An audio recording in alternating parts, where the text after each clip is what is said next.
Hello, hello, everyone. We are still here, y'all. We are coming live from Uplift Her in Columbus, Ohio. I am your girl, Shanti Das, the host of Lived Experiences. And today we are joined by a woman whose work is reshaping the world of retail and culture. Kimberly Lee Minor. And I gotta tell you, everybody knows you in Columbus. They do? They do. Oh my goodness. Yes, your name. Well, hello precedes itself. everyone. You are a powerhouse executive with a resume that includes iconic brands like Macy's, y'all, Foot Locker, and L Brands. Named one of WWD's 50 Women of Power, Kimberly is not only a leader, y'all, she is a force. And she will share some more powerful information on her personal maternal health journey with us today. So please help me welcome Kimberly Lee Minor. Wow. Well, thank you so much. Thank you for that wonderful introduction. I've been looking forward to this conversation. Same here, and just thank you for being so gracious and helping us out here in Columbus. And I know your story is going to resonate with so many people. So if it's okay, we'll jump right into it. Let's jump in. All right. So can you tell us about your personal maternal health story? You had some challenges during your pregnancy. When did you first know something wasn't quite right, and what did you discover, Kimberly? Well, I had that situation twice. The first pregnancy was very easy until we came early. Okay. But I'll talk about my second pregnancy. Okay. So my second pregnancy, I thought, I had 4 miscarriages, Shanti, and then I had my firstborn son. And so I wasn't sure, how's this going to go? But it went, my husband and I were talking, my oldest son was 2, and we were like, he's going to be 2 in a couple of months. We should probably go back to the doctor because we wanted to have 2 children. The day we said that, I actually was pregnant, right? And it seemed so easy, so different than the first time. Yeah. But about 3 months in, it started to be extremely painful, like turn white, almost pass out pain. Are you serious? Yeah, and it was terrible. And so I said, so I went to the doctor and I said, I'm having this terrible pain. I really can't sit through meetings. I can't concentrate. The pain is so bad. And she's like, well, you're having a big baby. I said, I'm 3 months pregnant.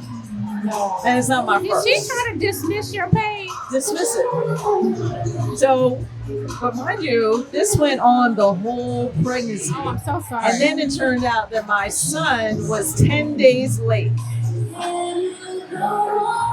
Right, so I'm thinking, oh Lord, what did I do? You had to endure 10 more days. 10 more days. And I remember the day before he came, my uncle's a doctor, and he came to my house. And he just started laughing at me. And he's like, he's coming tomorrow. I can tell you he's coming tomorrow. I said, he better, because something's got to happen. And so I had the baby. That goes, just seamless, no issues. Oh, good. But then after I had him, because remember they told me that my pain was because he was so big. Right. And he was, 8 pounds, almost 9 pounds. Well, the pain didn't stop. The pain kept coming. And so finally, it was Christmas Eve and I passed out. And my husband's like, you're going to the hospital. I said, no, I have to be here for my babies for Christmas. And don't we? Yes. Just as villagers, I'm not a mom, but even just taking care of the village, we put everybody else before us. Right. I was like, it's just a little pain. Maybe it's just, I don't know. So fast forward, I finally get a new doctor. And she says, and it's a she, and she says, you know what? I don't know what this is, but I believe you. And together we're going to find out. Oh, I love that. She found out, and my mother had already passed from cancer, and cancer ran in my family. And I was in the car, and I got the call, and she said, you need to come to my office right now. And so what they thought was one tumor, they said, we have to take it out immediately. Mind you, they had grown so big with the pregnancy that they were in my vena cava, my gallbladder, my liver. Oh, no. And I was scared to death because my baby was a baby. But they had ignored me. They had ignored me because how many scans do you get when you're pregnant? Right. A ton, right? Right. They're always scanning you, right? And ultrasounds and all that. And they told me there was nothing wrong. But immediately the doctor was like, there's definitely something wrong. And he said, it's going to rupture before anything. Like, we have to take it out. You could sneeze and be dead. Kimberly. So did you go right into emergency surgery? Well, or? no, we went like a few days later. Okay. And it was supposed to be laparoscopic. Which is less invasive, right? Right. Yeah. But it was supposed to be 45 minutes in laparoscopic because what they could see when they got in there, it was so invasive that it was 9 hours. And it was full on liver Did you say resection. 9 hours? 9 hours. My goodness. 9 hours. All because they didn't listen to me. And it had grown to be so aggressive. So I was in the hospital for 2 months. They sent me home. I passed out. I went back. So finally, when it was all said and done, I go back for my final checkup. And the doctor, who wasn't my doctor, they had to call him in to do the surgery because it was so difficult and serious. He says, well, now, Mrs. Minor, you're clear. You're good. You and Mr. Minor can have children. I said, I have 2. And so he said, well, that's impossible. I said, well, no. And he said, no, you can't carry children with this condition. Shanti, not only had they ignored me when I was pregnant and told them that something wasn't right, they had ignored me when I had the 4 miscarriages and told me there's nothing wrong with you. Those tumors have been growing in my body for 20 years. 20 years. Oh my goodness. First of all, I'm so glad you're okay. Thank you. That's a lot to process. I can't even imagine. Like, how did you manage your stress during that time, and what impact did that have on your mental health, your career, and even just, you were a new mom and you had to go through this serious surgery. All because, and it could possibly, could have been prevented, or you could have been given better care over the years. Well, I had already been dealing with stress because my mom was diagnosed with cancer. I'm an only child. My mom was diagnosed with cancer and given 5 years to live. Okay. What year was that? That was 96. Oh, I'm sorry. And so while she was dealing with that, she had cold-like symptoms, and my dad had been diagnosed with brain cancer. Right, and so I was already in a stress state. Yeah. Then after that, life goes on. I get married. Then I have 4 miscarriages.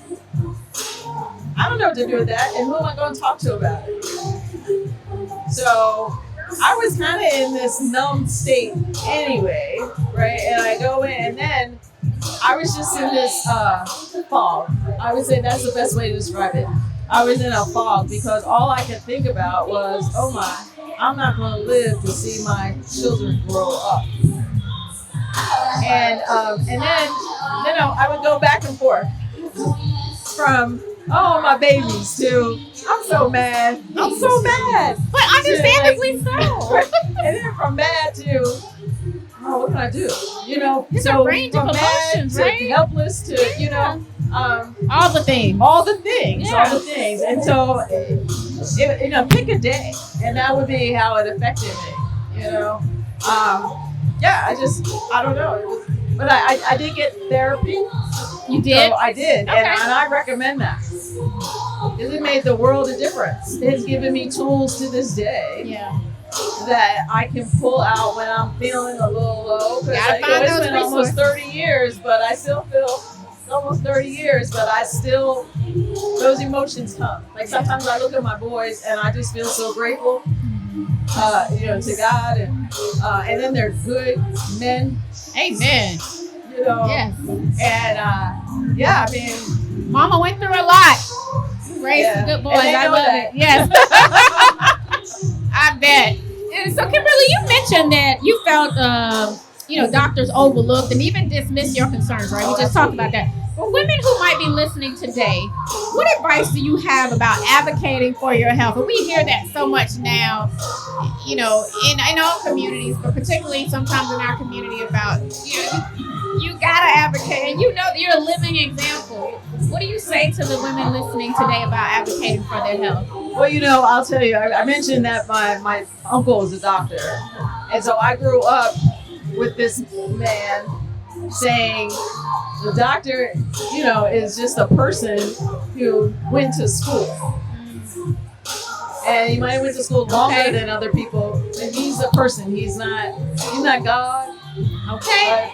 And growing up around him and then his friends, and he taught me at a very young age to ask questions. Always ask questions. Be inquisitive. Right. And here's the thing. Like, my mom was the most independent woman I ever knew. I mean, my mom had the wife's Bill of Rights from 1971. I found it in her belongings, right? So she got married and she was like, okay, what are my rights? She had the Bill of Rights. She had the Constitution. Get out of here. Oh, she was the bomb. And that's why you're so fierce. Well, I didn't see fear, right? But even though she was that person, when she got sick, and she advocated like crazy for my dad, right? But when she got sick, all of a sudden, she didn't ask questions. She was like, well, that's what the doctor said. And I was saying, you know what? Right when it's you. Right. But I was saying, what? No. Did you do this, and this? And I remembered that. And so when I was going through all this, I kept asking. But even though I would educate myself, I asked the questions, and they still dismissed me. Right? And so they like to make it like, okay, well, it's because people aren't educated or because they're underprivileged or all these things. It's not that. It's really, you just have to have, they want to feel the power, and you have to know that you actually have the power. Right. And just keep pushing. Because if I hadn't have done that, I wouldn't have gotten to the right doctor. That's right. And I wouldn't have found out how serious the situation was. That's right. And I wouldn't be sitting here today. But I just kept saying, okay. And when I didn't get the answers that I wanted, and it's not even that I wanted, it was just like I didn't get answers. Right. Right? So when I didn't get an answer from here, then I went over here and asked questions. And then I went over here and asked questions. And you just can't, you have to have a lot of stamina, tenacity, and grit, because people try to make you feel bad because you're asking questions. It is your right to know what's going on. It is your body. It is your right to know what's going on in your body and to find a solution if you're not feeling well. No one's supposed to be in pain. No one's supposed to not feel well, right? Yep. I mean, we're here. That's right. At this incredible summit. It's all about wellness. Yes. Right? I love that. And you've carried these experiences into your work as a leader, educator, and an advocate. How has this journey shaped how you show up for your other, the other ladies in your life or family members, and how does it fuel what you do today? Yeah, I think that honestly, I didn't think a lot about it until my mom and dad were both sick. And I remember I worked at L Brands, and I was at Express. And the Urban League, no, it wasn't Urban League, it was United Way. Okay. And I was like, okay, I'm losing to cancer. What can I do? Yeah. And I remember, and that was the late 90s. Like, you didn't talk about that stuff. And I remember we had a meeting, and I asked if I could speak. And I told my story about my mom and my dad. And I said, you never know when you need the community. You don't know, and you don't know what you need. Right. I said, but what you should know is that if you contribute to it, you might not need it today, but it's there for you tomorrow. Yes, right. And what you give, you will get back. And by telling that story, that was the biggest fundraising year they had. Wow. And then I set up an account with my mother's name at the American Cancer and just reached out to all my vendors. And I was like, oh, I can do this? Yeah. Right. And so my journey has really been, and my passion has been about, okay, I might not have all the money in the world, but I have the heart and I have the mouth. And I'm going to share my story as much as I can, and to anybody who will listen, because I have a lot of stories now because I'm old. That's right. But I'm going to share those stories. Good for you. Honestly, transparently. I'm not afraid, because if you can learn something from my experience, then I've touched somebody. Which is why we have her on Lived Experiences, y'all. Your story is just so inspiring. Oh my God. So I only have a couple more questions for you, but I could sit and talk to you all day, because it really is, just God bless you and what you've gone through and how you've endured, but your heart and how you want to help others. It really is a beautiful thing. So what takeaway would you want other women to have once they leave this event, immediate or long term? So I've been talking about this a lot. Okay. As a matter of fact, I had a little meeting before I came here, and we talked about the idea of, women wear sweatshirts and t-shirts and they say, empowered women empower women, and women support women, and women and women and women and women. And the truth is that not always. And so I would leave this with people.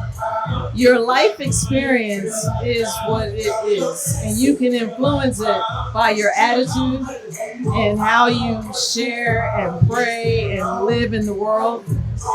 But if it's not what you want it to be, it's not your fault.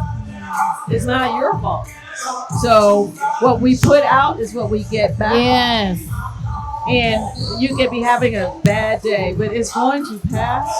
But if you stay steadfast in being that person who people know, I can trust her story makes a difference to me, then you've changed the world.